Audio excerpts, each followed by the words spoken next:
नमस्कार मित्रों, आज के इस वीडियो में एक बार फिर से आप सभी का बहुत बहुत हार्दिक स्वागत है। हम आशा करते हैं कि आप सभी स्वस्थ होंगे, मस्त होंगे और पूरी तरह से अपनी तैयारी में व्यस्त होंगे। तो मित्रों, आज के इस वीडियो में हम हिंदी साहित्य इतिहास के अंतर्गत राम काव्य से संबंधित कुछ महत्वपूर्ण और संभावित प्रश्नों को व्याख्यात्मक तरीके से हल करेंगे और उसके साथ ही इन्हें ट्रिक की सहायता से याद करने का भी प्रयास करेंगे। तो हम आशा करते हैं कि वीडियो आप सबके लिए बहुत ही महत्वपूर्ण होने वाला है, इसलिए इस वीडियो को आप लोग अंत तक जरूर देखें। चैनल पर नए हैं तो चैनल को सब्सक्राइब कर लें और उसके साथ ही अगर आपको थोड़ा सा भी उचित लगे तो इस वीडियो को अपने जो परिचित लोग हैं उनके पास भी शेयर करें। तो जैसा कि स्क्रीन पर आप देख पा रहे हैं, आप संख्या 1 कि महापुराण के रचनाकार हैं ये पुष्पदंत, बी गुणभद्र, सी हरिसेन या डी शंभु। तो ढेर सारे भाई बहनों का जवाब आ गया कि सर विकल्प ए को लॉक किया जाए। विकल्प ए पुष्पदंत इज राइट आंसर। अब बिल्कुल सही जवाब है ना। कैसे दिमाग में बैठाया जाए तो देखिए, महापुराण पर मैं बार बार चर्चा करता हूं कि अगर आपको महापुराण मिल जाए तो महापुराण पर आप पुष्प चढ़ा दीजिए। तो पुष्प फार पुष्पदंत को ध्यान में रखिएगा और स्टार लगाकर इसे अपनी नोटबुक में दर्ज कर लीजिएगा। ठीक है, चलिए। अब प्रश्न संख्या 2 है कि प्रसन्न राघव के रचयिता कौन है? ए जयदेव, बी केशव, सी प्रवरसेन या डी क्षेमेंद्र हैं। तो प्रश्न संख्या 2 का जवाब भी आ गया। अक्सर विकल्प ए को लॉक किया जाए। विकल्प ए जयदेव इज राइट आंसर, है ना। देखिए, जब राघव प्रसन्न हो जाते हैं ना तो लोग क्या करते हैं? जयदेव। राघव जब प्रसन्न हो जाते हैं तो प्रसन्न राघव जयदेव, प्रसन्न राघव जब जयदेव। तो प्रसन्न हो जाते हैं राघव जब, तो लोग कहते हैं जय हो देव की, तो जयदेव। जयदेव को ध्यान में रख लीजिएगा। ठीक है, चलिए। अब प्रश्न संख्या 3 है कि कालक्रम निर्धारित कीजिए। ए कबीरदास, फिर तुलसीदास, रामानंद और लालदास। बी कह रहे हैं कबीर, रामानंद, लालदास, तुलसीदास। सी में है रामानंद, कबीर, तुलसी और लालदास। और विकल्प डी में देख रहे हैं लालदास, कबीर, रामानंद और तुलसीदास। तो इसको अगर आप क्रम में मिलाएंगे तो बिल्कुल आपको सही समझ में आ जाएगा कि रामानंद सबसे पहले थे, है ना। इसके बाद कबीरदास, फिर तुलसीदास और इसके बाद लालदास हैं। तो ये ध्यान में रख लीजिएगा कि रामानंद, कबीर, तुलसी, लालदास, ये ध्यान में रखिएगा। तो जिन भाई बहनों ने विकल्प सी का चुनाव किया था, बिल्कुल सही जवाब और बेहद सुंदर तैयारी आप सबके यहाँ पर दिख रही है। तो निश्चित रूप से आप सब बधाई के पात्र हैं। ठीक है, चलिए आगे देखिए। आपको एक प्रश्न दिखाई दे रहा है प्रश्न संख्या 4 के रूप में कि राम कथा का प्राचीनतम ज्ञात स्रोत किस ग्रंथ में पाया जाता है? यानी कि राम कथा का प्राचीनतम ज्ञात स्रोत किस ग्रंथ में पाया जाता है? ए रामायण में, बी महाभारत में, सी विष्णु पुराण में या फिर डी शिव पुराण में। तो ढेर सारे भाई बहनों का जवाब आ गया। अक्सर विकल्प को लॉक किया जाए। रामायण इज राइट आंसर, है ना। देखिए मित्रों, आज की जो प्रश्नोत्तरी है और इन दिनों जिस प्रश्नोत्तरी को हम लोग कर रहे हैं, खासतौर से बड़े आसान टाइप के प्रश्न हैं और ये प्रश्न ऐसे हैं कि जो हम लोगों से छूट गए हैं। तो ऐसे प्रश्नों को भी देखना बहुत जरूरी होता है जो प्रश्न छोटे हैं, क्योंकि कभी कभी यही आसान वाले प्रश्न आ जाते हैं और हम लोगों के ऊपर भारी पड़ जाते हैं। तो ये भी आपको ध्यान में रखना है। राम कथा का प्राचीनतम ज्ञात स्रोत जो है रामायण है। ठीक है, चलिए। अब प्रश्न संख्या 5 है कि तमिल भाषा में रचित रामायण का क्या नाम है? यानी कि तमिल भाषा में रचित रामायण का क्या नाम है?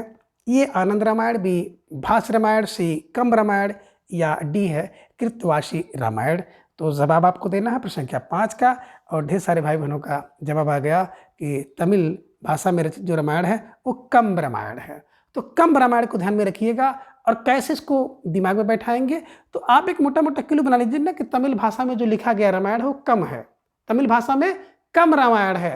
तो कम को आप कंब रामायण बना लीजिएगा और इसे ध्यान में बैठा लीजिएगा।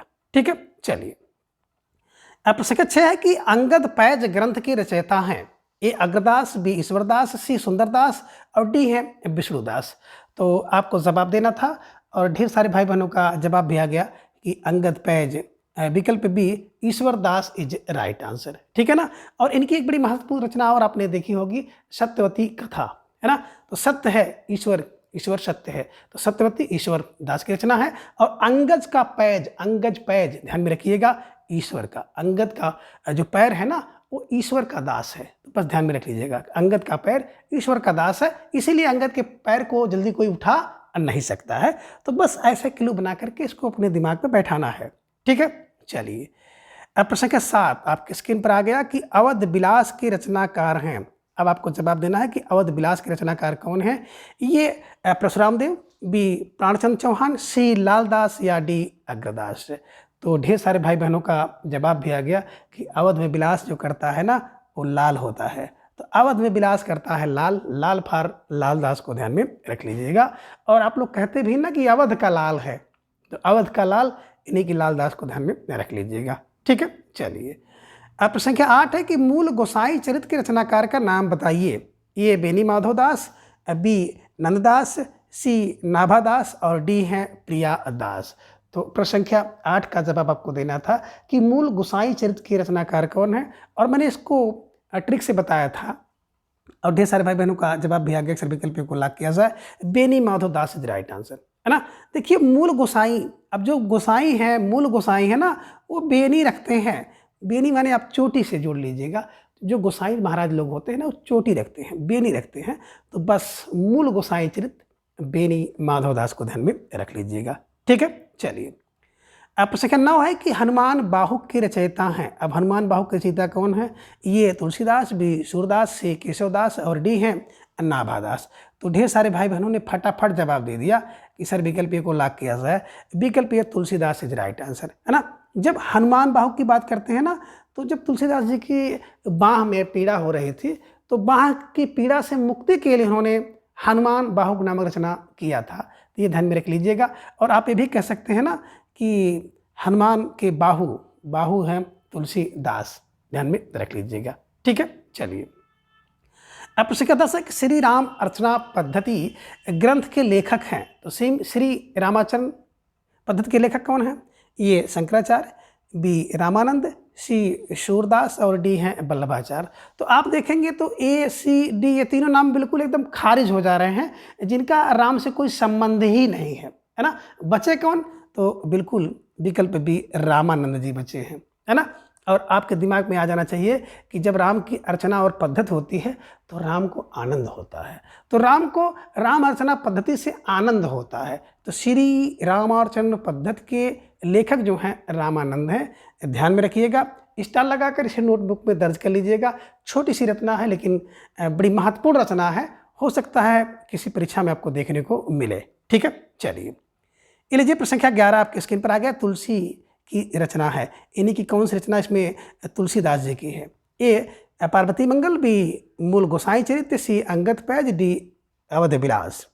तो आपका जवाब आया, अक्सर विकल्प को लॉक किया जाए। विकल्प ए पार्वती मंगल इज राइट आंसर।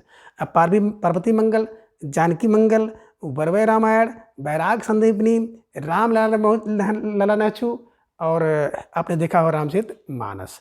तो ये बड़ी बड़ी बड़ी बड़ी बड़ी प्रसिद्ध रचनाएं हैं जो कि एग्जाम के दृष्टिकोण से भी महत्वपूर्ण है ना। मूल गोसाई थे तभी आपने देखा कि गोसाई हैं तो भैया वो बेनी माधव बेनी रखते हैं, है ना। अंगद पैज तो ईश्वर का दास है, ईश्वरदास जी की रचना है।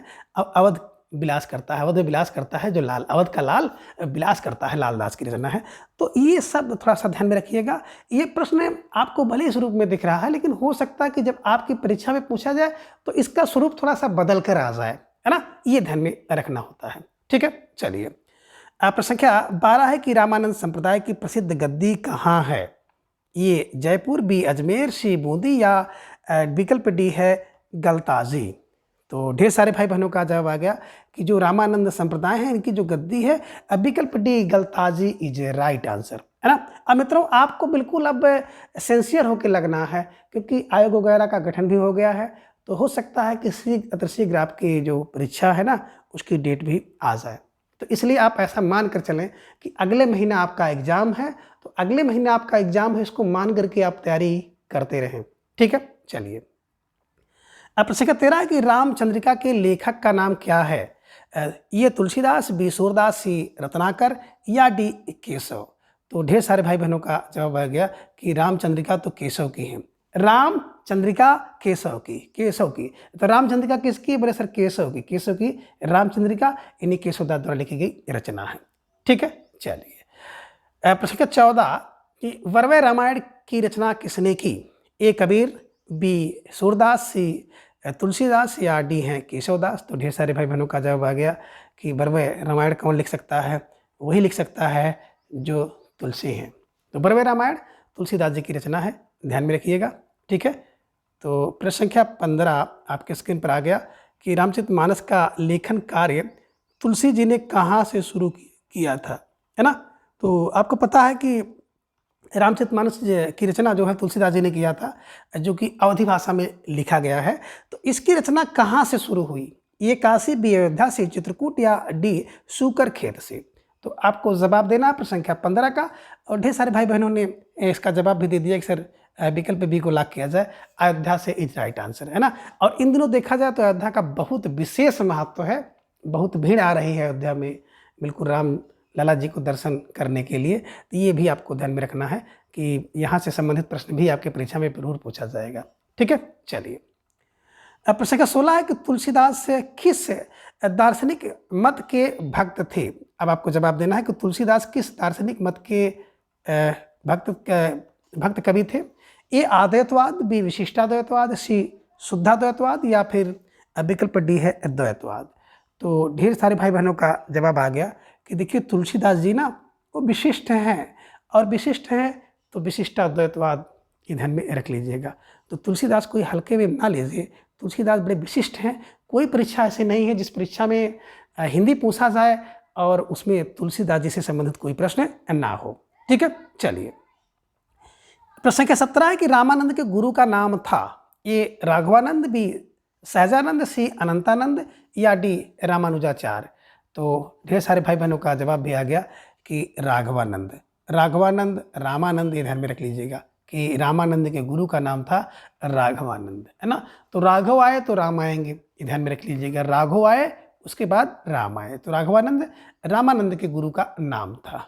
ठीक है, चलिए अब प्रश्न संख्या 18 कि रामचरितमानस में कितने कांड है? आसान सा प्रश्न लेकिन बहुत महत्वपूर्ण प्रश्न है ना, और कई बार परीक्षा में पूछा गया है। तो कितने कांड हैं? ये 7, बी 8, सी 9 या विकल्प डी 10? तो ढेर सारे भाई बहनों का जवाब आ गया कि रामचरितमानस में जो है ना 7 कांड हैं।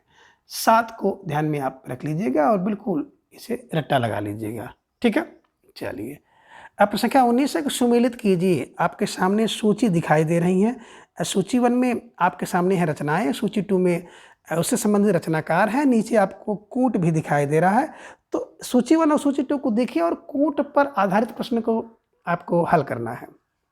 देखिए विकल्प में दशावतार चरित्र सामने परशुराम देव हैं, संकेत रामायण गिरधर स्वामी हैं, गीत रामायण केशव और रामचंद्रिका शंकर देव। तो बिल्कुल यहाँ पे अगर आप देखेंगे दशावतार चरित्र तो बिल्कुल परशुराम देव का है। और परशुराम देव को मैंने आपको बताया था ना कि 10 अवतार किसके? बोले परशुराम के। तो परशुराम जी की रचना है, परशुराम देव जी की रचना है, ध्यान में रखिएगा दशावतार। तो ए का एक बिल्कुल है, और देखिए ए का ए देखेंगे तो ए में और बी दोनों में मिल रहे हैं। संकेत रामायण गिरधर स्वामी का, जो गिरधर गिरी को धारण करने वाले स्वामी हैं, उन्होंने संकेत रामायण लिखा है। तो संकेत रामायण यहाँ पर भी देखें बी का 2 है ना। अब यही से आपका विकल्प टर्म लेगा गीत रामायण शंकर देव, है ना। गीत गाकर रामायण लिखने वाले कौन हैं? वो शंकर देव हैं। तो सी का 4 हो गया, है ना। और रामचंद्रिका किसकी है? बोले सर केशव की, केशव की ध्यान में रख लीजिएगा। तो डी का 3। तो जिन भाई बहनों ने विकल्प बी का चुनाव किया था बिल्कुल सही जवाब, और निश्चित रूप से आप सबकी तैयारी बहुत ही बेहतर है। ठीक है ना, ये ध्यान में रखना होगा। ये चारों की चारों रचनाएं बड़ी हटकर रचनाएं थी, और इसको अगर आप सही कर ले जाते हैं निश्चित रूप से अपने आप में कुछ गौरव करने की बात है। ठीक है, चलिए तो विकल्प बी इज राइट आंसर। अब प्रश्न का 20 है कि तुलसी की किस रचना को आदिकाल से मुक्ति पाने के लिए माना गया है ना। इन्हीं की तुलसीदास जी ने किस रचना को काल से मुक्ति के लिए किया है, ये ध्यान में आप रख लीजिएगा। लोगों का मानना है कि कलिकाल से यानी काल के प्रभाव से मुक्ति पाने के लिए तुलसीदास जी ने एक रचना लिखी है, और वो रचना है कौन सी? ये विनय पत्रिका, बी कवितावली, सी हनुमान बाहुक या डी रामाज्ञा प्रश्न? अब आपको जवाब देना है, और ढेर सारे भाई बहनों का जवाब आ गया। सर विकल्प को ला किया जाए विनय की पत्रिका, है ना। विनय की पत्रिका यानी विनय पत्रिका ध्यान में रख लीजिएगा। तुलसीदास जी ने काल से मुक्ति पाने के लिए विनय पत्रिका लिखी। और आप लोग जानते होंगे ना, जब कोई व्यक्ति आपको बहुत परेशान करता है ना, आपके पीछे पड़ जाता है, तो उससे मुक्ति पाने के लिए हम लोग विनय करते हैं, भैया छोड़ दो, भगवान के लिए छोड़ दो, मालिक रहम करो भैया किसी तरह से। तो ये जो विनय हम लोग करते हैं मुक्ति पाने के लिए, ये मित्रों क्लू है। और इसी क्लू से आपको बैठाना है कि तुलसीदास जी कलिकाल से, यानी कि जब कलयुग का प्रवेश होता है तो कलयुग के प्रवेश से मुक्ति पाने के लिए उन्होंने भी विनय पत्रिका की रचना की, विनय किया, बस ध्यान में रख लेना है। ठीक है, चलिए। हनुमान बाहु को आप जान रहे हैं कि जब उनको बाह पीड़ा हुई थी तो हनुमान बाहु की रचना किया था। रामाज्ञा प्रश्न, किसी की आज्ञा मान करके रचना की गई थी। काशी के गंगादास जी थे और काशी के गंगादास जी की आज्ञा पर इन्होंने रामाज्ञा प्रश्न नामक रचना की थी, ये ध्यान में रखना होगा। ठीक है, तो फिलहाल बड़ा प्यारा प्यारा जवाब सबका आया था, विकल्प ए इज राइट आंसर। ठीक है, चलिए। अब प्रश्न क्या कैसे कि कालिदास का कौन सा ग्रंथ है जिसमें राम कथा का वर्णन है? ये मेघदूत, बी ऋतसंहार, सी रघुवंश, डी कुमार संभव। ये लीजिए, कालिदास संस्कृत के भाषा के बड़े प्रकांड कवि थे, है ना। तो जिनकी उपमा का बिल्कुल आप लोग बखान सुनते होंगे, उपमा कालिदास, है ना, भारवे अर्थ गौरव माघे संतरी होगा। तो ये कालिदास जी की कह रहे कौन सी रचना है जिसमें राम कथा का वर्णन है? मेघदूत, वीरत संहार, सी रघुवंश, डी कुमार संभव। तो ढेर सारे भाई बहनों का जवाब आया, ये लीजिए विकल्प सी रघुवंश इज राइट आंसर, है ना। बड़ा सुंदर जवाब आप सबका आया। इससे लग रहा है कि आप सबकी संस्कृत पर भी बड़ी मजबूत पकड़ है ना। इतने जो है गंभीर प्रश्न का उत्तर आप लोग बड़ा सटीक दे रहे हैं। ठीक है, चलिए। अब प्रश्न का 22 है कि राम तारक मंत्र के रचयिता हैं? ये राघवानंद, बी रामानुजाचार्य, सी कबीर, डी रामानंद। अब आपको जवाब देना है प्रश्न संख्या 22 का कि राम तारक मंत्र के रचयिता कौन है ना। और ढेर सारे भाई बहनों का आगे जवाब आ गया कि रामानंद। जब राम तारक मंत्र पढ़ा जाता है ना, राम का तारक मंत्र पढ़ेगा तो आनंद किसको होगा? राम जी को आनंद होगा, रामानंद को होगा। राम अर्चना पद्धति होगी तो रामानंद होगा, राम जी को आनंद होगा। राम की अर्चना पद्धति से राम जी को आनंद होगा। और राम तारक मंत्र कोई पढ़ेगा तो राम जी को आनंद होगा, तो रामानंद जी की रचना है। ये दो रचनाएं आप ध्यान में रख लीजिएगा। ठीक है, चलिए। अब प्रश्न का 23 है कि हनुमान नाटक किसने लिखा है? ये माधवानंद ने, बी राघवानंद ने, सी कबीर, डी हृदय राम। अब आपको जवाब देना है और ढेर सारे भाई बहनों का जवाब भी आ गया कि सर विकल्प डी को लॉक किया जाए। विकल्प डी हृदय राम इज राइट आंसर, है ना। हनुमान ने नाटक, हनुमान जी ने क्या किया? नाटक किया था। किसको? हृदय में राम को और सिया को। हृदय में राम और सिया को कौन रखते हैं? हनुमान ने रखते हैं, है ना। जब आपने सुना होगा ना कि क्या ताना मार दिया था, किसने मार दिया था, है ना।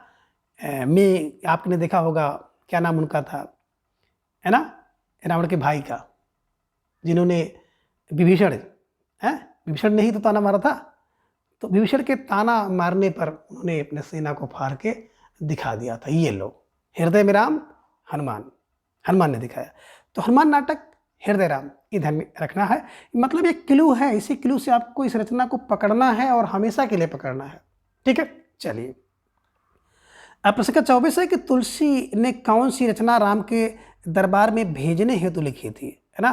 तो तुलसी ने एक रचना लिखी थी जिसे राम के दरबार में भेजने के लिए लिखा था।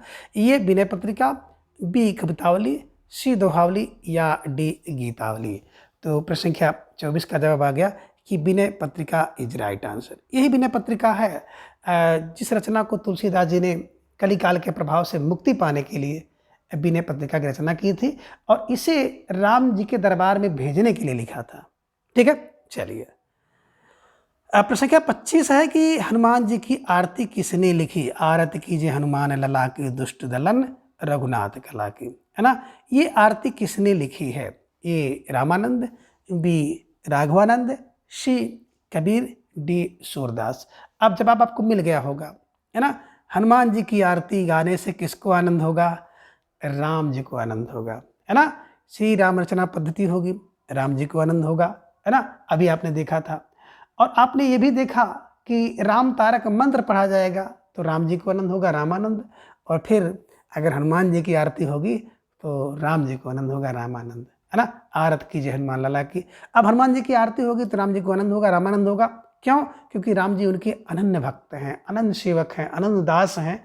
इसलिए सबसे ज़्यादा आनंद जो है रामानंद को होगा, राम जी को होगा, रामानंद ध्यान में रख लीजिएगा। ठीक है, चलिए। अब प्रश्न 26 से देखिए वही प्रश्न आ गया जिसकी चर्चा हम लोग कर रहे थे कि बाहु पीड़ा से मुक्ति पाने के लिए तुलसी ने कौन सी रचना की या कौन सी रचना लिखी। ये गीतावली, बी हनुमान नाटक, सी हनुमान बाहु, डी कवितावली।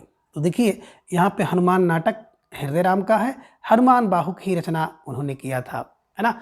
एक ये बाहु पीड़ा से मुक्ति पाने के लिए हनुमान बाहु की रचना तुलसीदास जी ने किया था। ठीक है, चलिए अब प्रश्न का 27 है कि वरवय रामायण की रचना तुलसी ने किसके कहने पर किया। ये लीजिए एक रचना, प्यारी सी रचना है वरवय रामायण, है ना। तो कह रहे कि वरवय रामायण की रचना तुलसी जी ने किसके कहने पर किया।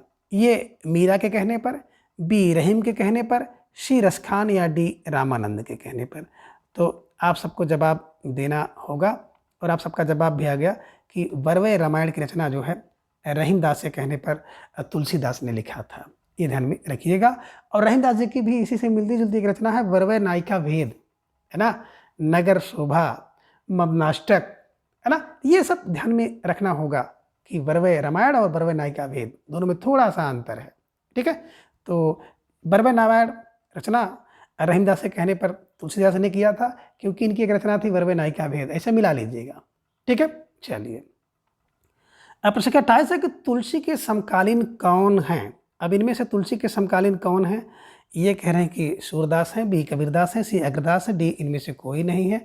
तो प्रश्न संख्या 28 का जवाब आ गया कि विकल्प ए को लॉक किया जाए, सूरदास इज राइट आंसर, है ना। देखिए तुलसी के जो समकालीन थे वो सूरदास थे, ध्यान में रखिएगा। ठीक है, चलिए अब प्रश्न संख्या 29 है कि तुलसीदास का जीवन काल है ना।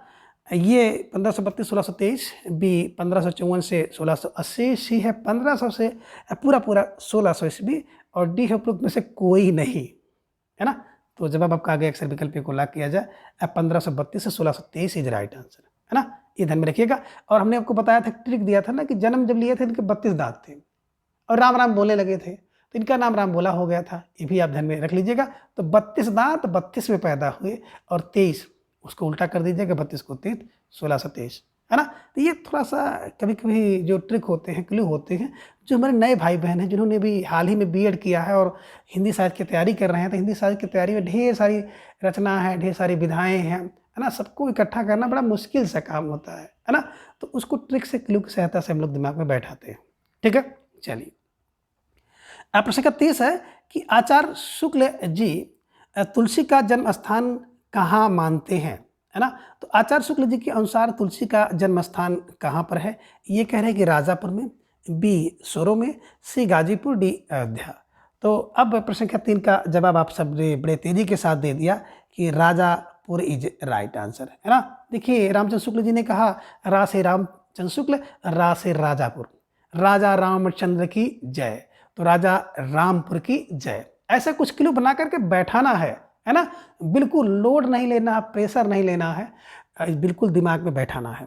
ठीक है, चलिए ये लीजिए प्रश्न संख्या 31 है, निम्नलिखित में से कौन सी रचना तुलसीदास की नहीं है।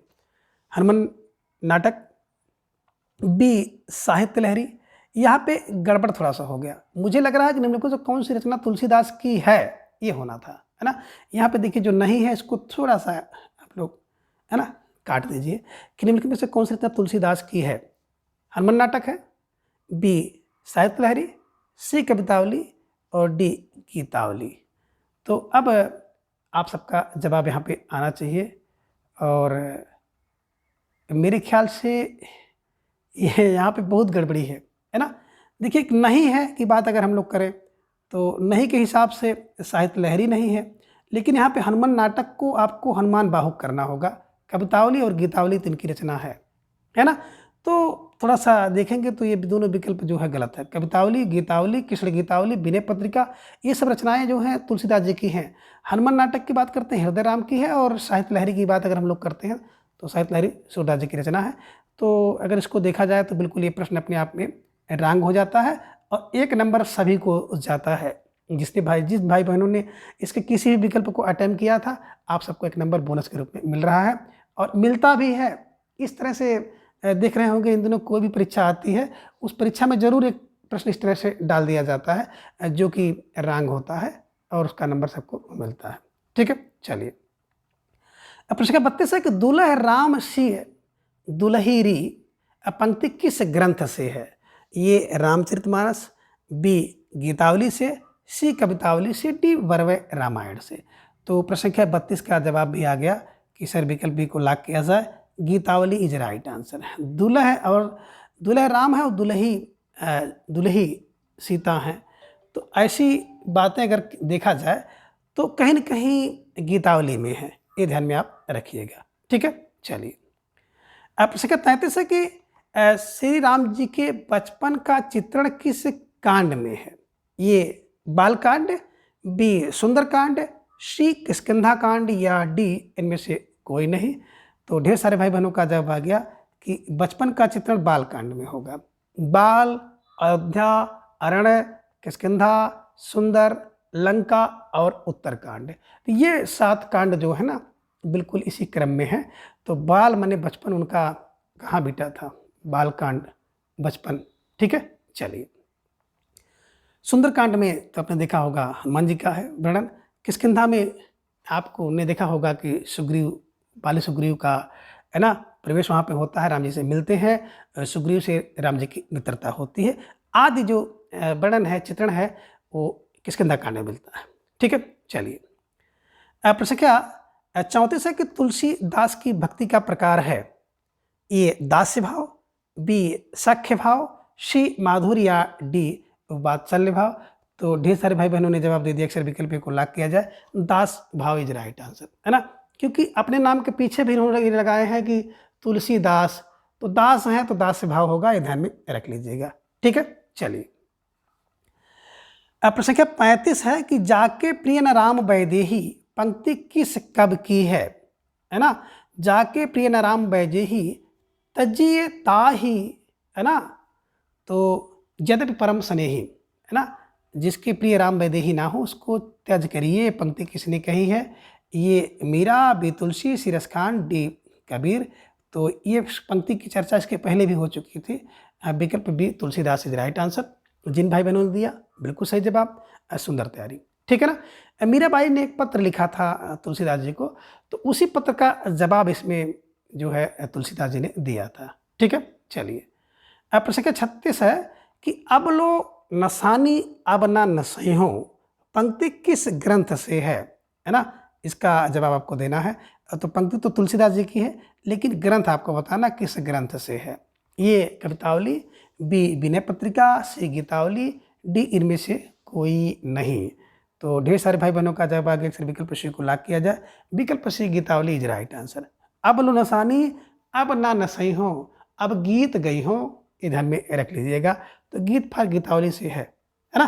ठीक, चलिए। निम्नलिखित में से किस ग्रंथ की रचना भक्ति काल में हुई है? अब कौन सी रचना है जिसका रचना काल भक्ति काल में हुआ है ना। ये रामचरितमानस, बी साकेत, सी पंचवटी, डी कामायनी। तो ये तो बिल्कुल साफ साफ दिख रहा है कि सर विकल्प को लॉक किया जाए, Ramcharitmanas is right answer, Tulsidas ji की रचना है ना। ठीक है, चलिए। प्रश्न संख्या 38 है कि गुरुमुखी लिपि में रामायण किसने लिखा? गुरुमुखी लिपि में रामायण किसने लिखा? अब आपको जवाब देना है। ये प्राणचंद चौहान, बी हृदयराम, सी कपूरचंद त्रिखा, डी इनमें से कोई नहीं। तो ढेर सारे भाई बहनों का जवाब आ गया कि गुरुमुखी लिपि में कपूर चंद्र ने लिखा। गुरुमुखी लिपि में कपूर चंद्र त्रिखा ने लिखा है, ध्यान में रख लीजिएगा। स्टार लगाकर इसे अपने नोटबुक में दर्ज कर लीजिएगा। ठीक है, चलिए। अब प्रश्न 39 है कि केशवदास रचित कौन सा ग्रंथ है, यानी कि कौन सा ग्रंथ जिसकी रचना केशवदास ने की है? ये रामचंद्रिका, बी गीतावली, सी कप्रिया, डी इनमें से कोई नहीं। तो ढेर सारे भाई बहनों ने जवाब दे दिया, अक्सर विकल्प को लॉक किया जाए, Ramchandrika is right answer. Keshav की रामचंद्रिका, रामचंद्रिका किसकी है? केशव की है, ये ध्यान में रख लीजिएगा। तो इसको देखिए, रामचंद्रिका और कविप्रिया भी इनकी है ना। तो 2 रचनाएं आपको यहाँ पे मिल गई संख्या 39 में। ये क्या बात है भाई। देखिए, इसी कारण से हम लोग भी चर्चा करते हैं कि मार्केट में देखेंगे ढेर सारी बुक हैं और सभी बुक में कुछ ना कुछ कमियां आ गई हैं किसी ना किसी माध्यम के चलते, है ना। कभी प्रिंटिंग में दिक्कत हो जाती है और भी कारण हो जाते हैं। तो यहाँ पर देखिए, रामचंद्रिका और कविप्रिया दोनों केशव की रचनाएं हैं, है ना। गीतावली तुलसीदास जी की रचना है। तो इसको देखा जाए ना तो तुलसीदास का कौन सा ग्रंथ है, रामचंद्रिका का प्रिया, दोनों है, ध्यान में रख लीजिएगा, है ना। यहाँ पर हम लोग कर लेते हैं ए और सी इज राइट आंसर। ठीक है, ये भी प्रश्न अपने अपने रंग है। ठीक है, चलिए अब प्रश्न 40 है कि कृति भरत मिलाप, यानी कि भरत मिलाप के रचयिता कौन है। ये लालदास, बी ईश्वरदास, सी नाभादास, डी इनमें से कोई नहीं। तो ढेर सारे भाई बहनों का जवाब आ गया कि भरत का जो मिलाप होता है ना, ईश्वर का दास कराता है। भरत मिलाप आपने देखा होगा, और अंगद पैज, दो बड़ी महत्वपूर्ण रचनाएं हैं ईश्वरदास की। तो ये अंगद पैज ईश्वर के दास का है, और भरत मिलाप कौन कराता है, ईश्वर का दास। जो ईश्वर का दास होगा वही भरत से मिलाप कराएगा। तो ये ध्यान में रख लीजिएगा, ईश्वरदास इज राइट आंसर। अब प्रश्न 41 है कि तुलसी जी इनमें से किसके समकालीन थे, है ना। ये रहीम बी खान, सी नाभादास, डी ये सभी। तो ढेर सारे भाई बहनों का जवाब आ गया, सर विकल्प डी को लॉक किया जाए, ये सभी इज राइट आंसर, है ना। तुलसीदास के रहीम भी इनके साथ में थे। अभी आपने देखा था कि इनके कहने पर बरबर रामायण की रचना की। रसखान जी को सबसे पहले इन्होंने रामचरितमानस सुनाया था, ध्यान में रखिएगा। नाभा टोडर भी इनके समकालीन थे। ठीक है ना। अग्रदास, है ना, ये ध्यान में रखिएगा, नाभादास भी इनके समकालीन थे। ठीक है, चलिए तो विकल्प डी ये सभी इज राइट आंसर। प्रश्न 42 है कि रामचरितमानस का रचना काल है। अब आपको जवाब देना है कि रामचरितमानस का रचना काल, है ना, क्या है, यानी कि समय क्या है। ए 1550, बी 1555 ईस्वी, सी 1574 ईस्वी, या डी 1581। तो ढेर सारे भाई बहनों का जवाब आ गया कि सर विकल्प सी को लॉक किया जाए, 1574 इज राइट आंसर, है ना। जो रामचरितमानस है उसका रचना काल है 1574। ठीक है, चलिए अब प्रश्न 43 है कि अवध विलास किसकी कृति है। अब अवध में विलास कौन करता है, तो जो लाल है वही लाल। विकल्प कह रहे हैं लालदास, विकल्प बी अग्रदास, सी ईश्वरदास, डी इनमें से कोई नहीं। तो अवध में विलास तो लाल करता है, लाल फर लालदास को ध्यान में रख लीजिएगा। कई बार ये प्रश्न रिपीट हो चुका है, और जितनी बार रिपीट हुआ उससे कहीं अधिक बार परीक्षा में पूछा भी गया है। ठीक है ना, इसलिए बहुत महत्वपूर्ण है। ठीक है, चलिए प्रश्न 44 है कि अष्टयाम किसकी कृति है। ए नाभादास की, बी रामानंद की, सी लालदास की, डी तुलसी जी की। तो अष्टयाम नाभादास जी की रचना है, ध्यान में रखिएगा, है ना। और एक इनकी रचना है भक्तमाल। तो भक्तमाल, भक्त का माल नभ में है, आप लोग बताए हैं। तो भक्तमाल नाभादास जी की रचना है, अष्टयाम इनकी रचना है। तो अष्टयाम और भक्तमाल दो प्रसिद्ध रचनाएं नाभादास द्वारा लिखी गई हैं, ये ध्यान में रखना है। ठीक है, चलिए अब प्रश्न 45 है कि रामायण महानाटक किसने लिखा। ये लालदास, बी प्राणचंद्र चौहान, सी अग्रदास, डी है तुलसी। तो देखिए रामायण महानाटक क्या है, प्राण है। रामायण महानाटकों का प्राण है, और प्राण करते ही आपके दिमाग में आ जाना चाहिए प्राणचंद्र चौहान द्वारा लिखा गया है। तो जिन भाई बहनों का जवाब विकल्प भी था, बिल्कुल सही जवाब।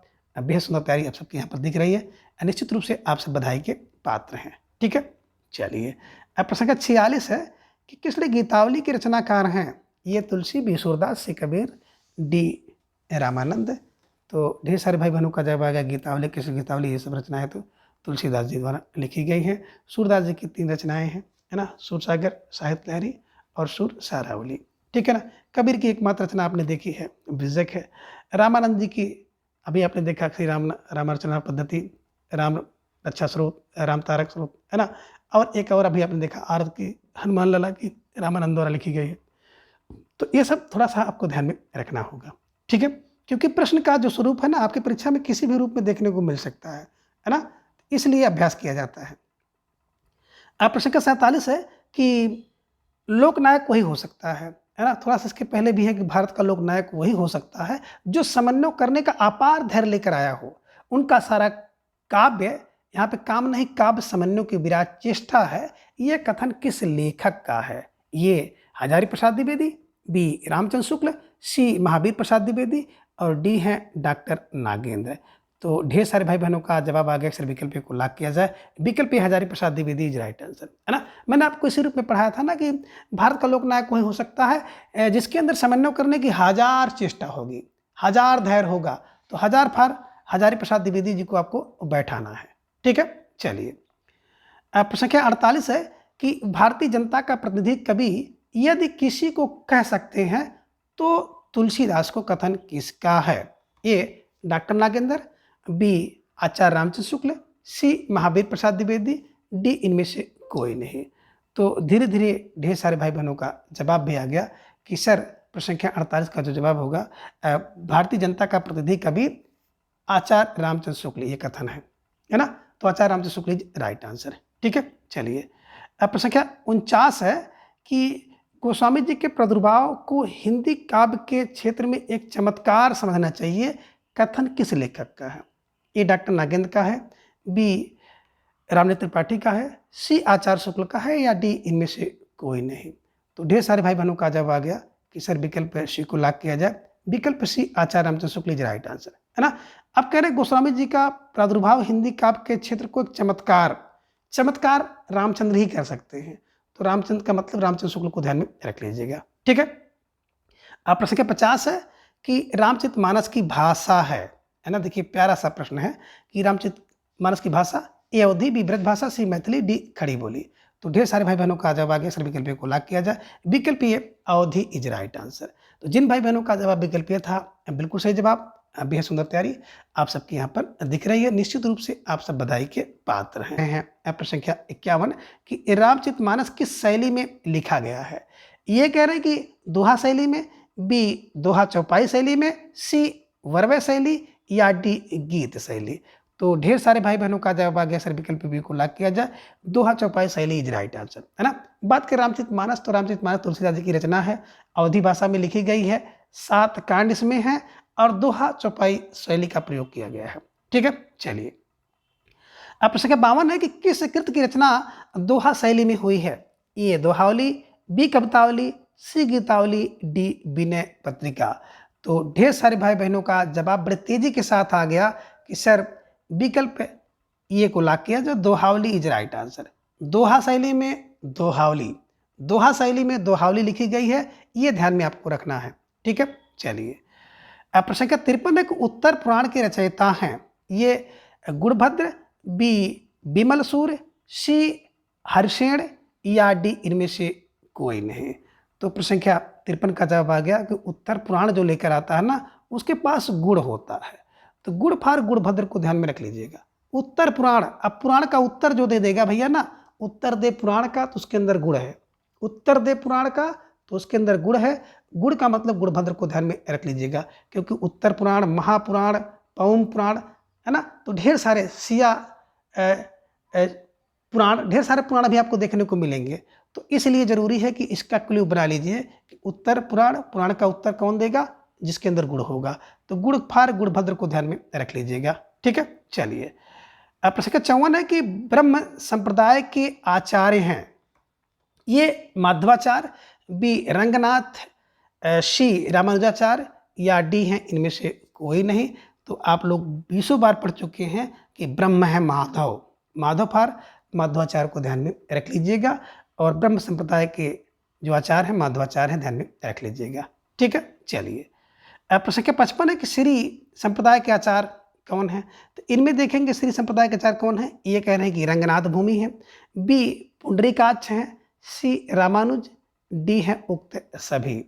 तो ढेर सारे भाई बहनों का जवाब आ गया कि श्री है रामानुज, श्री है रामानुजा, राम के अनुज यानी कि भाई जो हैं उनको हम लोग श्री कहते हैं। तो श्री फार श्री संप्रदाय के ध्यान में रख लीजिएगा आचार्य हैं। ठीक है, चलिए प्रश्न संख्या 56 है कि बाल रामायण के रचयिता हैं। अब बाल रामायण के रचयिता कौन है? ये कह रहे हैं कि शक्तिप्रद हैं, बी राजशेखर, सी जयदेव, डी चिदम्बर। तो ढेर सारे भाई बहनों का जवाब आ गया कि बाल रामायण, विकल्प B Rajashekhar is right answer. अब बिल्कुल सही जवाब, बेहद सुंदर तैयारी आप सबके यहाँ पर दिख रही है। बाल रामायण राजशेखर ध्यान में रख लीजिएगा। ठीक है, अब प्रश्न संख्या 57 है कि राम रक्षा स्रोत की रचना किसने किया? ये रामानंद ने, बी राघवानंद ने, सी तुलसीदास ने, या डी विष्णुदास ने। तो राम रक्षा स्रोत हैं किसके भैया? राम आनंद के। अगर राम रक्षा के स्रोत हैं तो राम आनंद के भी स्रोत हैं, ये ध्यान में रख लीजिएगा। राम आनंद के, राम रक्षा के स्रोत हैं और राम आनंद के भी स्रोत हैं। तो राम रक्षा स्रोत, और आप ये भी समझ सकते हैं राम का रक्षा जो स्रोत होता है वो आनंद देता है। आनंद फॉर रामानंद को ध्यान में रख लीजिएगा, ठीक है ना। तो जितनी भी रामानंद जी की रचनाएं हैं उसको ध्यान में आप रख लीजिएगा, तो उसको देखते हुए आपको चलना है, ठीक है। चलिए, अब प्रश्न संख्या 58 है कि सीता विवाह से संबंधित ग्रंथ है। अब सीता विवाह से संबंधित ग्रंथ कौन सा है? ये कह रहे हैं कि पार्वती मंगल, बी जानकी मंगल, सी रुक्मणी मंगल, डी इनमें से कोई नहीं।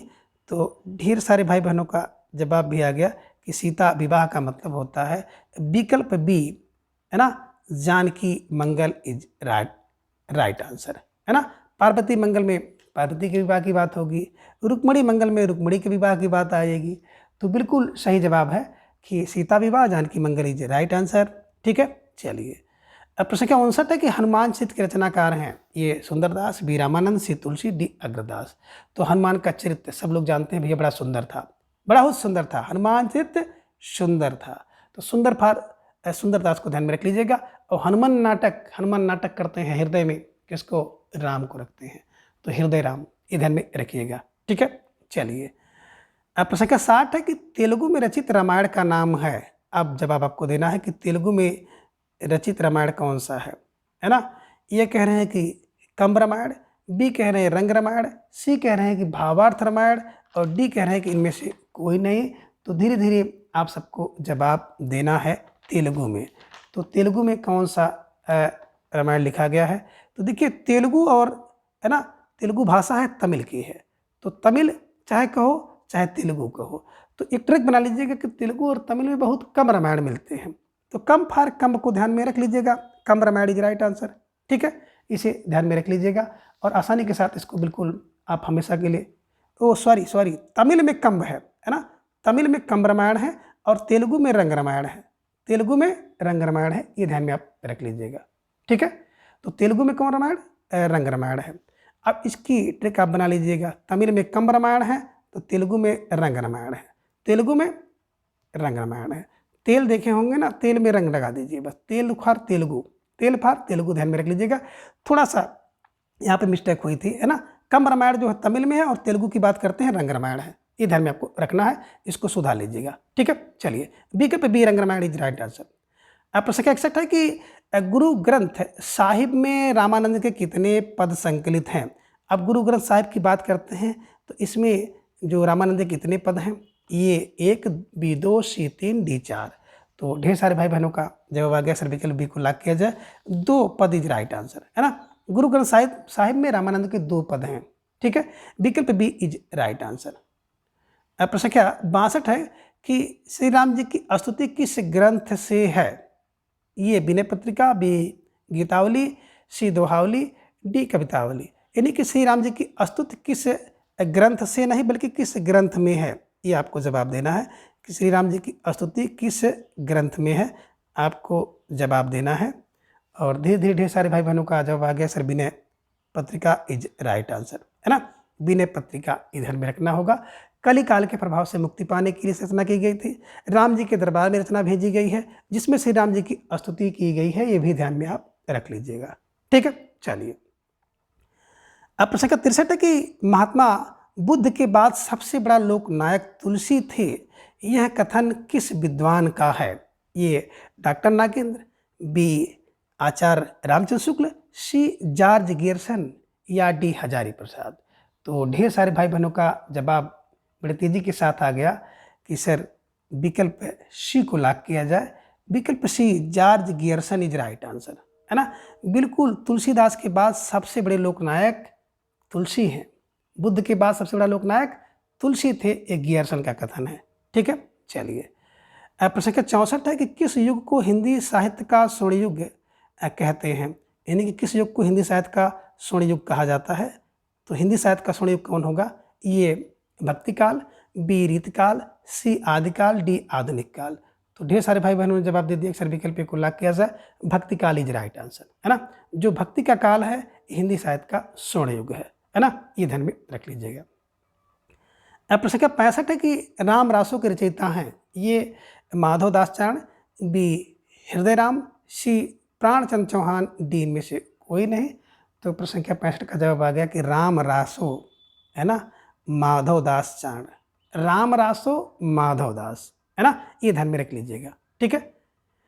प्रश्न संख्या 66 है कि संत कवियों का समाज के प्रति दृष्टिकोण था, जितने संत कवि थे उनका समाज के प्रति क्या दृष्टिकोण था। ये कह रहे हैं कि प्रगतिशील, बी सुधारवादी, सी कह रहे हैं क्रांतिकारी, डी है रूढ़वादी।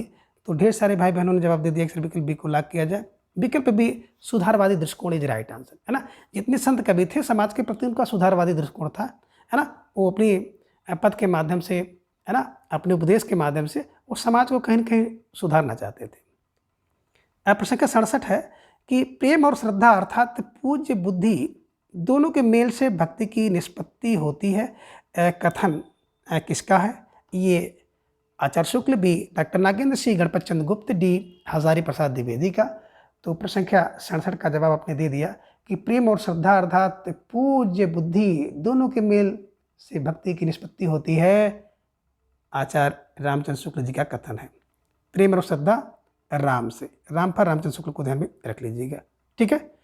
अब प्रश्न संख्या 68 है कि सुमेलित कीजिए। तो एक तरफ आप देख रहे हैं सूची 1 में रचना, सूची 2 में रचनाकार है, उसी को आपको सुमेलित करना है। ये राम रक्षा स्रोत सामने ईश्वरदास है, हनुमान चरित रामानंद सामने है, अंगद पैज सुंदरदास और हनुमंत रस ब्रज ब्रह्म जिनीदास हैं। तो इसको जब मिलाएंगे तो राम रक्षा का स्रोत कौन है भैया, जो रामानंद है ना। राम रक्षा का स्रोत वही जो राम का आनंद है। तो 1 का 2 पकड़ लीजिए, यहाँ पर मिलेगा बी में, उसी में मिल जाएगा। हनुमान चरित, हनुमान चरित की बात करते हैं भैया, हनुमान जी का चरित्र सुंदर होता है, तो सुंदर फॉर सुंदरदास, बी का 3 हो गया। और अंगद पैज भैया, अंगद पैज हल्का नहीं है, तो अंगद का जो पैज है ना वो ईश्वर का दास है, ईश्वर का दास है। और हनुमंत ब्रह्म, है ना, ब्रह्म में। तो आपने देखा यहाँ पर विकल्प सी में, है ना, ए का दूसरा, बी का तीसरा, सी का पहला, डी का चौथा। तो जिन भाई बहनों ने विकल्प सी का चुनाव किया था, विकल्प सी इज राइट आंसर, बिल्कुल सही जवाब भी सुन तैयारी आप सबके यहाँ पर दिख रही है।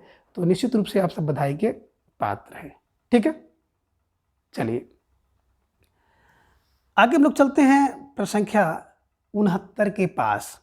अब प्रश्न संख्या 69 है कि सुमेलित कीजिए सूची 1 सूची 2।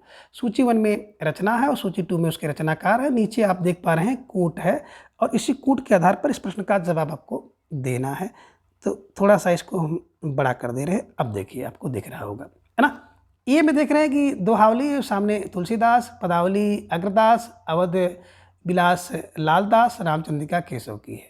तो बिल्कुल आपको सामने दिख रहा है दोहावली, गीतावली, कृष्ण गीतावली तुलसी की, पदावली अग्रदास की, अवध विलास करता है लालदास, और रामचंद्रिका केशव की है। तो विकल्प ये 1 2 3 4 इज राइट आंसर। जिन भाई बहनों ने विकल्प ए का चुनाव किया था बिल्कुल सही जवाब, बेहद सुंदर तैयारी आप सबके यहाँ पर दिख रही है। ठीक है, चलिए अब प्रश्न संख्या 70 है कि उत्तर रामचरित की रचना किसने की। उत्तर रामचरित है ना की रचना किसने की, संस्कृत की रचना है। ये कह रहे भवभूत ने, बी दंडी ने, सी क्षेमेंद्र ने, डी में से कोई नहीं। तो मैंने आपको बताया था कि चरित्र की अनुभूति होती है, अनुभूति फार भवभूति। तो उत्तर रामचरित भवभूत जी की रचना है, ध्यान में रख लीजिएगा। ठीक है, अब प्रश्न संख्या 71 है कालक्रम निर्धारित करें। ये तुलसी रामानंद कबीर, बी में कबीर तुलसी रामानंद, सी में कबीर रामानंद तुलसी, डी में रामानंद कबीर और तुलसी। तो प्रश्न संख्या 71 का जवाब आ गया कि सर विकल्प डी को लॉक किया जाए। पहले रामानंद है, फिर तुलसी, कबीर है, फिर तुलसी है। विकल्प डी इज राइट आंसर। अब प्रश्न संख्या 72 है कि सुमेलित को छांटें, यानी कि इनमें से एक सुमेलित है, शेष सभी सुमेलित नहीं हैं, असंगत हैं। तो जो सुमेलित है उसी को आपको छांटना है। ये कह रहे हैं कि जो सुमेलित आप कह सकते हैं नहीं है उसको छांटना है। थोड़ा सा देखिए यहाँ भी मिस्टेक है, जो सुमेलित नहीं है उसको छांटना है ना। अब देखिए हरडेवाड़ी की बात करते विकल्प ये, सामने दादू दयाल, रामचंद्रिका केशवदास, अवध विलास लालदास और राम रक्षा स्रोत राघवानंद है। तो आपने फौरन पकड़ लिया अक्सर विकल्प डी जो है राम रक्षा स्रोत, राम रक्षा के स्रोत हैं तो राम आनंद के भी स्रोत हैं। ये रामानंद जी की रचना है, राघवानंद की नहीं है।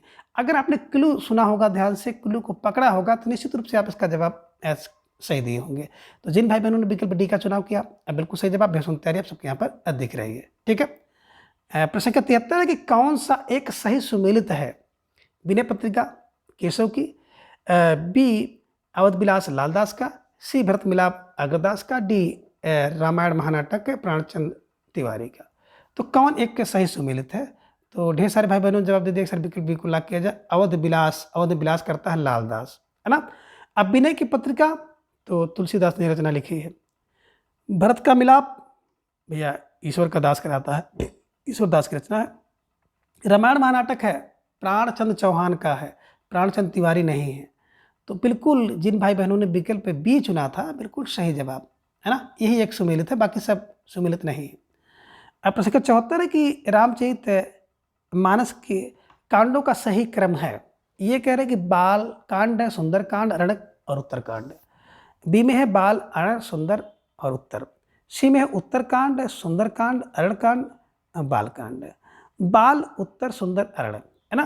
तो बिल्कुल अगर आप सही से इसको देखे होंगे तो इसका है बाल अयोध्या, अरण्य किष्किंधा, सुंदर लंका, उत्तरकांड। इन्हीं की विकल्प बी देखेंगे ना तो विकल्प बी बाल, इसके बाद अयोध्या कांड, बाल अयोध्या, अरण्य, अरण्य के बाद किष्किंधा कांड, बाल, सुंदर के बाद लंका और लंका के बाद उत्तरकांड है। तो विकल्प बी, है ना, प्रश्न संख्या 74 का विकल्प बी जिन भाई बहनों ने जवाब दिया बिल्कुल सही जवाब, है ना। बेहद सुंदर तैयारी, इसे आप रट्टा लगा लीजिए, बाल अयोध्या, अरण्य किष्किंधा, सुंदर लंका, उत्तरकांड। ये सातों कांड का क्रम है और प्राय परीक्षा में पूछा जाता है। ठीक है, चलिए अब प्रश्न थोड़ा सा बदल देता है कि पहला कांड कौन सा है, दूसरा कांड कौन सा है, तीसरा कांड कौन सा, इस टाइप से भी प्रश्न पूछ सकता है। तो ये आपको ध्यान में रखना होगा। ठीक है, चलिए अब प्रश्न संख्या 75 है कि तुलसी को मुगल काल का सबसे बड़ा व्यक्ति किसने कहा? ये John Smith, B George Garrison, C doctor Nagen, D Acharya Ramchandra Shukla ने। तो विकल्प ये John Smith is right answer, है ना। मुगल काल का सबसे बड़ा व्यक्ति स्मिथ ने कहा, स्मिथ ने। ठीक है, चलिए अब प्रश्न का 76 है कि तुलसी को जानने के लिए किस ग्रंथ का अध्ययन करना चाहिए? ये विनय पत्रिका, बी दोहावली, सी कवितावली, डी गीतावली। तो ढेर सारे भाई बहनों का जवाब आ गया कि अगर तुलसी को आपको जानना है तो उनकी विनय पत्रिका को पढ़िए। Vinay Patrika is right answer, विकल्प ये। ठीक है, चलिए अब प्रश्न का 77 कि भक्तमाल के अनुसार रामानंद के कितने शिष्य थे? ये 8, बी 9, सी 11, डी 12। तो ढेर सारे भाई बहनों का जवाब आ गया सर विकल्प डी को लॉक किया जाए, 12 इज राइट आंसर। ठीक है, चलिए प्रश्न संख्या 78 है कि तपसी शाखा का पल्लवन किसने लिखा? है ना, तपसी शाखा कीरदास इसके प्रवर्तक आचार्य हैं। कह रहे हैं कि इसका पल्लवन किसने लिखा? द्वारिकादास, ईश्वरदास, अग्रदास या इनमें से कोई नहीं। तो ढेर सारे भाई बहनों का जवाब आ गया सर विकल्प एक को लॉक किया जाए, द्वारिकादास इज राइट आंसर, है ना। तपसी शाखा का जो पल्लवन है द्वारिका ने लिखा, द्वारिकादास। ठीक है, अब प्रश्न 79 कि शिव सिंह सेंगर तुलसी का जन्म कहाँ होना स्वीकार करते हैं? ये राजापुर, बी सोरो, सी काशी, डी अयोध्या। तो ढेर सारे भाई बहनों का जवाब आ गया कि जो शिव सिंह सेंगर थे ना वो राजापुर में। ठीक है ना, विकल्प ए इज राइट आंसर। अब प्रश्न संख्या 80 है कि रामनेत्र त्रिपाठी तुलसी का जन्म कहाँ मानते हैं? ए राजापुर, बी सोरो, सी अयोध्या, डी काशी। तो प्रश्न संख्या 80 का जवाब आ गया, अक्सर विकल्प बी को लॉक किया जाए, सोरो इज राइट आंसर, है ना। रामनेत्र त्रिपाठी ने सोरो में माना है। अब प्रश्न संख्या 81 कि शुकर क्षेत्र कहाँ है? ए गोंडा, बी बस्ती, सी देवरिया, डी पटना। तो बिल्कुल आपका जवाब आ गया, सर विकल्प को लॉक किया जाए, गोंडा इज राइट आंसर, है ना। अब प्रश्न का 82 है कि गोस्वामी जी के पिता का नाम था? ए गंगाराम, बी आत्माराम, सी देवतादीन, डी इनमें से कोई नहीं। तो ढेर सारे भाई बहनों का जवाब आ गया, सर विकल्प बी को लॉक किया जाए, विकल्प बी आत्माराम। माता का नाम हुलसी था, माता का नाम हुलसी, पुत्र का नाम तुलसी, है ना। ये आपको ध्यान में रखना है। ठीक है, अब प्रश्न का 83 है कि तुलसी की दीक्षा किसके द्वारा हुई? नरिहर दास, सनातन जी, द्वारिकादास या इनमें से कोई नहीं। तो ढेर सारे भाई बहनों का जवाब आ गया कि सर विकल्प है ना, जो तुलसी की शिक्षा थी। प्रश्न संख्या 83 में अगर आप देखेंगे तुलसी की शिक्षा दीक्षा नरहर दास ने किया था। ठीक है, चलिए प्रश्न संख्या 84 है कि रामचंद्र शुक्ल ने तुलसी की कितनी रचनाओं का उल्लेख किया है? ये 9, बी 10, सी 11, डी 12। तो ढेर सारे भाई बहनों का जवाब आ गया कि सर विकल्प डी को लॉक किया जाए, 12 इज राइट आंसर, है ना। चलिए अब प्रश्न का 85 है कि तुलसी रचित सबसे छोटा ग्रंथ कौन सा है? यानी कि तुलसीदास जी का सबसे छोटा ग्रंथ कौन सा है? ए रामलला नाचू, बी गीतावली, सी कवितावली, डी दोहावली। तो ढेर सारे भाई बहनों का जब आगे सर विकल्प को लॉक किया जाए, है ना, विकल्प ये रामलला नाचू इज राइट आंसर, है ना। रामलला, लला कहने का मतलब ही होता है छोटा, तो छोटी रचना है, ठीक है। चलिए प्रश्न संख्या 86 है कि तुलसी ने कौन सी कृति अपने मित्र गंगाराम के लिए लिखी? यानी कि तुलसी ने कौन सी रचना अपने मित्र गंगाराम के कहने के लिए लिखा था? ए रामाज्ञा प्रश्न, बी वरवै रामायण, सी पार्वती मंगल, डी वैराग्य संदीपनी। तो ढेर सारे भाई बहनों का जवाब आ गया कि सर प्रश्न संख्या जो 86 है ना, इसका सही जवाब है रामाज्ञा प्रश्न, है ना। किसी की आज्ञा मान करके रचना लिखी जाती है। तो गंगा राम की आज्ञा मान करके रामाज्ञा, गंगा की आज्ञा मान करके रामाज्ञा प्रश्न लिखा, ठीक है। चलिए प्रश्न संख्या 87 है कि तुलसी जी की अनन्य प्रेमा भक्ति का उदाहरण किस ग्रंथ में मिलता है? यानी कि तुलसी जी की जो अनन्य भक्ति है, प्रेम भक्ति है, उसका उदाहरण किस ग्रंथ में मिलता है? ए कवितावली, बी गीतावली, सी दोहावली, डी विनय पत्रिका। तो ढेर सारे भाई बहनों का जवाब भी आ गया कि सर विकल्प डी को लॉक किया जाए, Vinay Patrika is right answer, है ना। अब प्रश्न 88 कि रामचरितमानस का किष्किंधा कांड कहाँ रचा गया? अब देखिए किष्किंधा कांड की बात आ गई कि रामचरितमानस का जो किष्किंधा कांड है वो कहाँ रचा गया था, कहाँ से लिखा गया? ए काशी, बी बस्ती, सी सोरो, डी अयोध्या। तो ढेर सारे भाई बहनों ने जवाब दे दिया कहाँ से किष्किंधा, कहाँ से काशी। किष्किंधा जो कांड है ना वो काशी में रचा गया, ठीक है। चलिए प्रश्न 89 है कि रामावतार की रचना किस सिख गुरु ने की? ये लीजिए रामावतार एक रचना है, उसकी रचना किस सिख गुरु ने किया था? ए गुरु नानक ने किया, बी गुरु गोविंद सिंह ने किया, सी गुरु अर्जुन देव, डी इनमें से कोई नहीं। तो ढेर सारे भाई बहनों का जवाब आ गया गुरु Govind Singh is right answer. गुरु गोविंद सिंह, रामावतार की रचना गुरु गोविंद सिंह ने किया है, ठीक है। चलिए प्रश्न संख्या 90 कि जानकी विजय किसकी कृति है? ये बलदेव दास की, बी नवल सिंह की, सी प्रियादास की, डी मून की। तो प्रश्न संख्या 90 का जवाब भी आ गया कि बलदेव दास इज राइट आंसर, है ना। जानकी विजय बलदेव दास की रचना है, ठीक है। चलिए प्रश्न संख्या 91 कि मैं पुनि निज गुर सन सुनी कथा सो सुकर खेत पंक्ति किस ग्रंथ से है? ये कह रहे हैं कवितावली से, बी दोहावली से, सी विनय पत्रिका, डी रामचरितमानस से। तो प्रश्न संख्या 91 का जवाब भी आ गया, सर विकल्प डी को लॉक किया जाए, रामचरितमानस से ये पंक्ति ली गई है। प्रश्न संख्या 92 कि निम्नलिखित में से कौन सा कवि तुलसी को नारी जात के प्रति असीम श्रद्धा से भरपूर मानता है? ए डॉक्टर राम कुमार वर्मा, बी आचार्य शुक्ल, सी डॉक्टर नागेंद्र, डी इनमें से कोई नहीं। तो प्रश्न संख्या 92 का जवाब भी आ गया कि डॉक्टर राम कुमार वर्मा, है ना। देखिए राम कुमार वर्मा जी ने जो है तुलसीदास जी को नारी जात के प्रति असीम श्रद्धा से भरपूर माना है ना, ठीक है। चलिए प्रश्न संख्या 93 है कि निम्नलिखित में से क्षेमेंद्र की रचना कौन सी है? अब इनमें क्षेमेंद्र की रचना कौन सी है? ये कह रहे हैं कि जानकी हरण, बी रामायण मंजरी, सी प्रसन्न राघव, डी इनमें से कोई नहीं। तो ढेर सारे भाई बहनों का जवाब आ गया कि जो क्षेमेंद्र की रचना है ना रामायण मंजरी है। रामायण की जो मंजरी है ना वो क्षेमेंद्र की रचना है, ठीक है। चलिए अब प्रश्न संख्या 94 है कि पौमचरी के रचनाकार हैं। ये विमल सूर, बी गुणभद्र, सी पुष्पदंत, डी शंभु। तो यहाँ पर देखेंगे ना तो दो दो विकल्प आपको मिलेगा। विमल सूर ने भी पौमचरी की रचना की है और पुष्पदंत ने भी की है। तो ए और सी दोनों इज राइट आंसर, है ना। ये आपको ध्यान में रख लेना है। सॉरी यहाँ पे पौमचरी की बात करते हैं तो पौमचरी की रचना विमल सूरी और शंभु ने किया है ना। तो विमल सूर और शंभु, परि पंची शंभु, है ना, विमल सूर। पुष्पदंत अगर महापुराण आपको मिल जाए तो उस पर पुष्प चढ़ा दीजिए, महापुराण की तरह। गुणभद्र अभी आपने देखा था कि गुण से उत्तर पुराण, है ना, उत्तर पुराण कोई दे देता पुराण का उत्तर, तो गुण से, तो गुण फार गुणभद्र, ये ध्यान में रख लीजिएगा, है ना। उत्तर पुराण गुणभद्र की रचना है। महापुराण मिल जाए तो उस पर आप पुष्प चढ़ा दीजिए, ये ध्यान रखिएगा। पौमचरु विमल सूर की और शंभु जी की रचना है ना, ये ध्यान में रखिएगा। पौमचरु विमल सूर की और शंभु जी की रचना है। स्टार लगाकर इसे नोट उधर कर लीजिएगा और इस प्रश्न को भी आप रैंक कर दीजिए, ठीक है। चलिए प्रश्न के 95 कि उल्लास राघव किसने लिखा है? ये सोमेश्वर, बी भवभूति, सी जयदेव, डी मुरारी। तो प्रश्न संख्या 95 का जवाब आ गया कि उल्लास राघव सोमेश्वर की रचना है। उल्लास रास राघव सोमेश्वर, ठीक है ना। किसी को सोम मिल जाए, अमृत मिल जाए तो भैया वो तो उल्लास करेगा ही, ठीक है। चलिए प्रश्न संख्या 96 कि महावीर चरित्र की रचना किसने की। ये कह रहे हैं कि सोमेश्वर ने, बी भवभूति ने, सी मुरारी ने, डी धनंजय ने।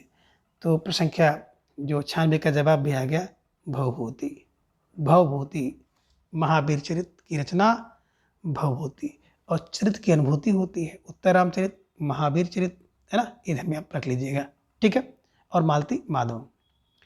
अब प्रश्न संख्या 97 की मैथिली गुप्त की रचना है। ये कह रहे हैं कि साकेत, बी कामायनी, सी प्रसन्न राघव, या डी रास पंचाध्यायी। तो सभी लोग इसको जान रहे हैं कि सर विकल्प को लाग किया जाए, Saket is right answer. Maithili गुप्त जी की रचना इसमें साकेत है। कामायनी तो बिल्कुल प्रसाद जी की रचना है। प्रसन्न राघव भी आपने देखा है, कब प्रसन्न हो जाते हैं राघव, सोमेश्वर से, है ना। और रास पंचाध्यायी नंद की रचना है, ठीक है। इसी कारण उनको गड़िया और जड़िया कहा जाता है, ठीक है। अब प्रश्न संख्या 98 है कि तुलसी की गीतावली किस कवि की रचना से प्रभावित है। यानी कि तुलसीदास जी ने जो अपनी गीतावली लिखी है वो किस कवि की रचना से प्रभावित है, आपको जवाब देना है। ए नंददास, बी रहीमदास, सी सूरदास, डी केशव से। तो प्रश्न संख्या 98 का जवाब आ गया कि सूरदास इज राइट आंसर, है ना। सूरदास से प्रभावित होकर के उन्होंने गीतावली लिखी है, ठीक है। प्रश्न संख्या 99 कि अस्थि चरमय देह मम तामय ऐसे प्रीत, तैसी जो श्री राम में होत न तब भूत, है ना। ये कथन किसका है। ये तुलसी का, बी कबीर का, सी फिर कह रहे हैं तुलसी का, या डी रत्नावली का। तो D Ratnavali is right answer, है ना। जब रात में तूफान उफान का सामना करते हुए अपने ससुराल पहुंचते हैं तो इनकी पत्नी ने इनको ताना मारते हुए बात कही थी कि अस्ति चरमय देह मम तामय ऐसी प्रीत, तैसी जो श्री राम में होत न तो भवभीत। कि हड्डी और मांस से बने हुए मेरे शरीर से तुम्हें अगर इतना प्रेम है, ऐसी प्रेम अगर श्री राम में होता तो तुम्हारा जो है कोई क्या करते, तुम इस संसार से मुक्ति हो जाती। तो ये ध्यान में रखिएगा, रत्नावली जी का कथन है, ठीक है ना। और प्रश्न संख्या 100, एक नए प्रश्न का निर्माण यहीं पे कर लीजिए। प्रश्न संख्या 100, है ना। सियाचर्यम कृति किसकी है। सियाचर्यम कृति किसकी है। आपके सामने विकल्प यहीं पे है, नंददास, रहीम, सूरदास, और एक यहाँ पे विकल्प हम बढ़ा दे रहे हैं, भुवन तुंग सूरी। भुवन तुंग सूरी। अब आपको जवाब देना है प्रश्न संख्या 100 का कि सियाचर्यम कृति किसकी है। और ढेर सारे भाई बहनों का जवाब आगे अक्सर विकल्प डी को लाग किया जाए। सियाचर्यम भुवन तुंग सूरी की रचना है, ये ध्यान में आपको रखना है और इसको हमेशा के लिए रट लेना है ना। अभी आपने देखा कि प्रश्न संख्या जो 100 था, सियाचर्यम किसकी रचना है, भुवन तुंग सूरी की है। तो इसे दिमाग में बैठा लीजिए, हो सकता है रचना आपकी परीक्षा में पहुंच ले। तो मित्रों आज के इस वीडियो में बस इतना। अगले वीडियो में फिर हम इसी तरह से कुछ नए प्रश्नों के साथ उपस्थित होंगे। तब तक के लिए आप सभी अपना ख्याल रखिए और अपना अधिक से अधिक समय अपने अध्ययन पर लगाएं। अपना प्रेम स्नेह विश्वास इस तरह से चैनल पर बनाए रखें। धन्यवाद, नमस्कार, बाय बाय।